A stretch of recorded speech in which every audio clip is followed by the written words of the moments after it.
Well, hello to all of you out there listening today.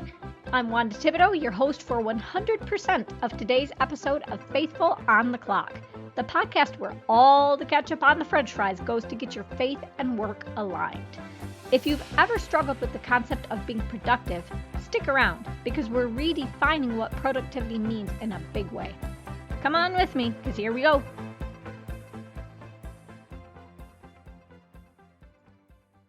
So a couple of weeks ago, I saw an article where the author was, throwing out a couple of ideas on how mompreneurs could get a better morning mindset so they could be more productive.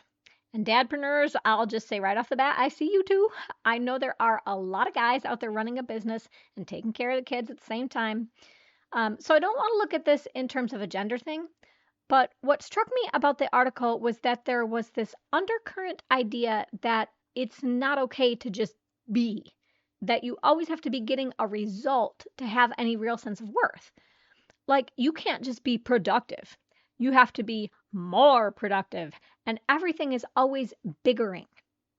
Now, maybe it's just because I've been a stay-at-home mom, but that just felt so offensive to me because I've done that job.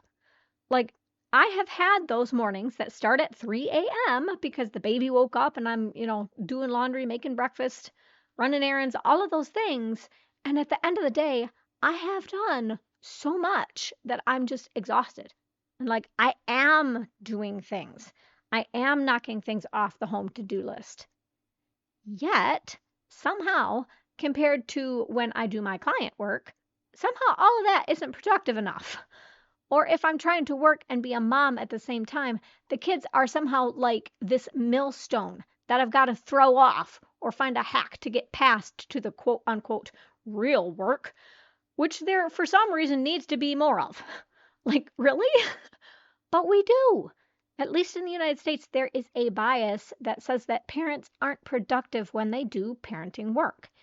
And even within the corporate space, there's bias between jobs. So, for example, we can assume that a CEO is more productive than, say, the janitor, when in reality, they're both getting things done according to the job description they have. They're both achieving throughout the day the best they can. And even when you're working hard at your job, you've got a million people throwing all these hacks at you, telling you that you should be doing more with less if you want to get ahead. And everybody's always trying to race the clock to make sure they don't lose the ability to compete. Now, why is this so damaging? I think it's damaging because when we define productivity in terms of dollars and cents, when we constantly emphasize that productivity is something you can quantify, or that you always have to be like one-upping the next guy with, we end up limiting the positive ways that we spend our time. So, for example, my daughter, she desperately needs me to be coaching her and guiding her and just really teaching her about life. She's a teenager. She's smart, but she still doesn't have a ton of life experience, and she needs me to still explain some things to her.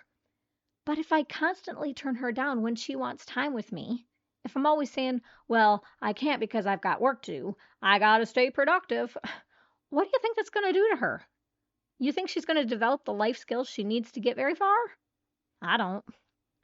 So, just like we define success in different ways based on our own goals and personality and what fulfills us on an individual level, we have to define productivity very individually and say, in what way do we want to be productive? Because you can be productive at work or in any number of areas, but you have to prioritize where you put your attention. And right now, the priority for a lot of people out there is just making money. That's all productivity means to them. To see if I can kind of illustrate this, I want to take you all the way back to the beginning, way back to Genesis. So God comes and he goes on this big creativity spree.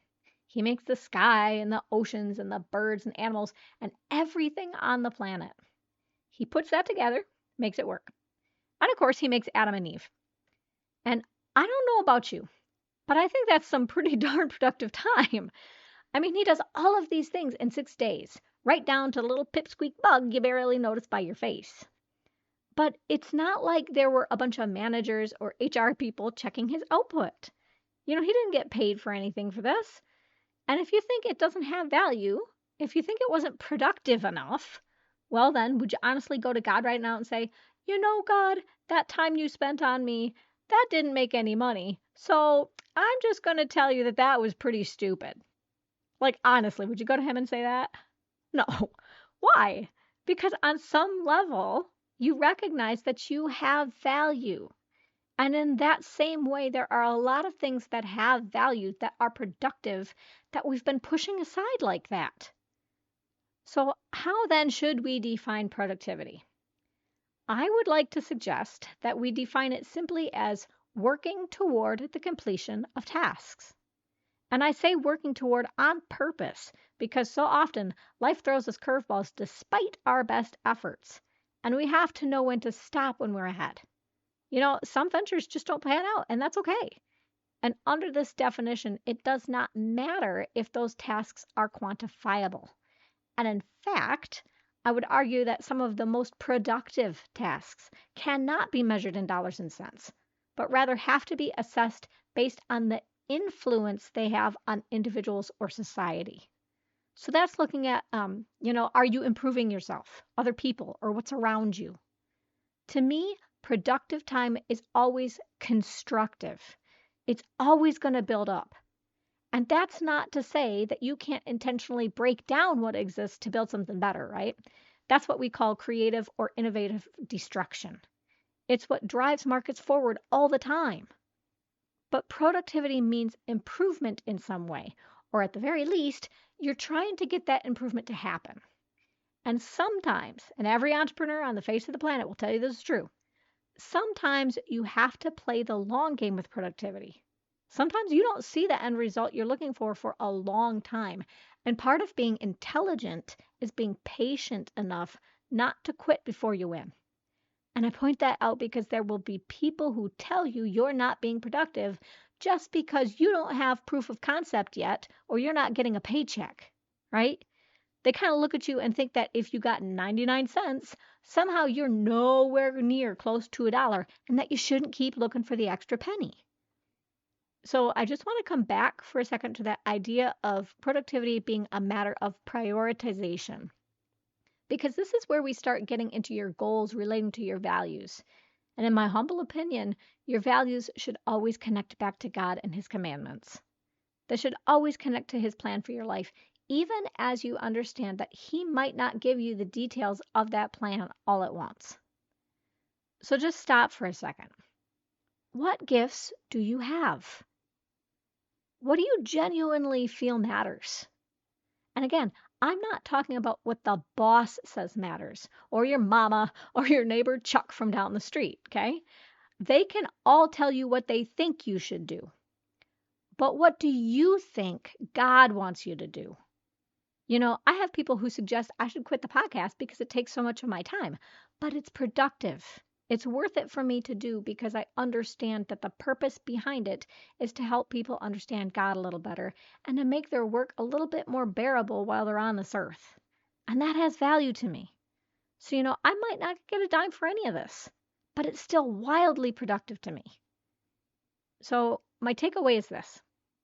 Yes, some of our time has to be productive in a dollars and cents way. We've all got to eat. We've all got bills to pay. But don't turn it into a hierarchy. The time you spend mentoring, that's productive time. The time you spend laying out on the grass, getting your heart in the right space, that's productive time. And here's something that might blow your mind. You'll know when you're using your time productively and putting your attention on the right things because you'll inevitably feel more human. I just read a fantastic book by Jenny Odell called How to Do Nothing: Resisting the Attention Economy. And her whole kind of thesis was that when she stepped back out of the whole attention economy, as she calls it, social media and work and all that, when she paid attention to all of the other things around her, simple things like birds or the plants that were growing around her, she suddenly was able to see her world in a completely different way. She just felt more alive than she had before. And that's the sense that I want you to have with this, that you have the power of where to put your attention, and putting it somewhere other than a metric is a perfectly acceptable thing to do. So if you haven't read that book, I highly recommend it. I'm not getting anything for that recommendation. I just really think the book is terrific. So in the hope that you are thinking about your productivity a little bit differently now, let's pray. Lord, I know that when you come back and you look at what everybody has done, you're not going to be looking at their productivity in terms of dollar value. You're going to be looking at it in terms of influence and whether what we did followed what you taught. So Lord, I just pray that when people look in the mirror today, when they look at their to-do lists, they will prioritize in the same way. And if there's something that could make them $1 million but doesn't align with what you do, let them leave that on the table for what matters. In Jesus' name, I pray. Amen.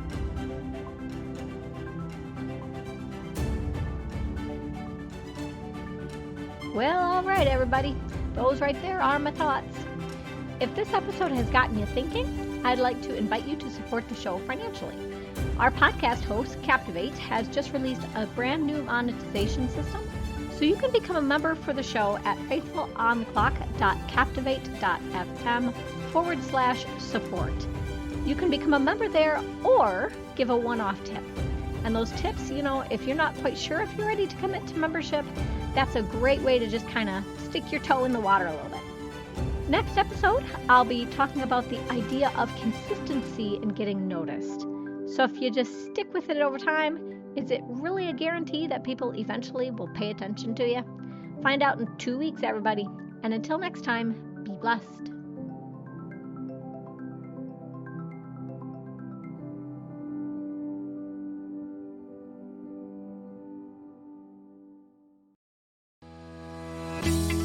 Like what you heard and want even more great Christian business content? Head on over to patreon.com/faithfulontheclock to become a supporting member for the show. You'll get access to options like early episode access, bonus episodes, videos, Bible studies, curated articles, and more in a tier plan that's right for you.